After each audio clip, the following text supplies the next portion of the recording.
Hello mga kabayan. Nagluluto po tayong sinigang na sampalok ng hito.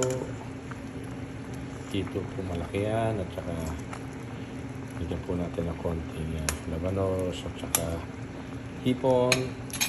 Tapos lalagyan po natin siya ng okra. Yan po. Bigyan po natin ng okra. Lalagyan po natin ng talong. Yan po. Sarap po yan. Yan po ang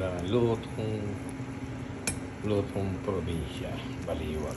Yan po. Tapos po, pagka kumulo na po yan, lalagyan po natin siya ng mustasa. Yan po ang mustasa rito. Pwede na hanguin, first na press po yan.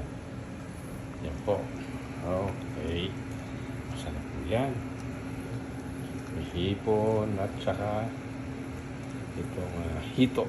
May hito po siya.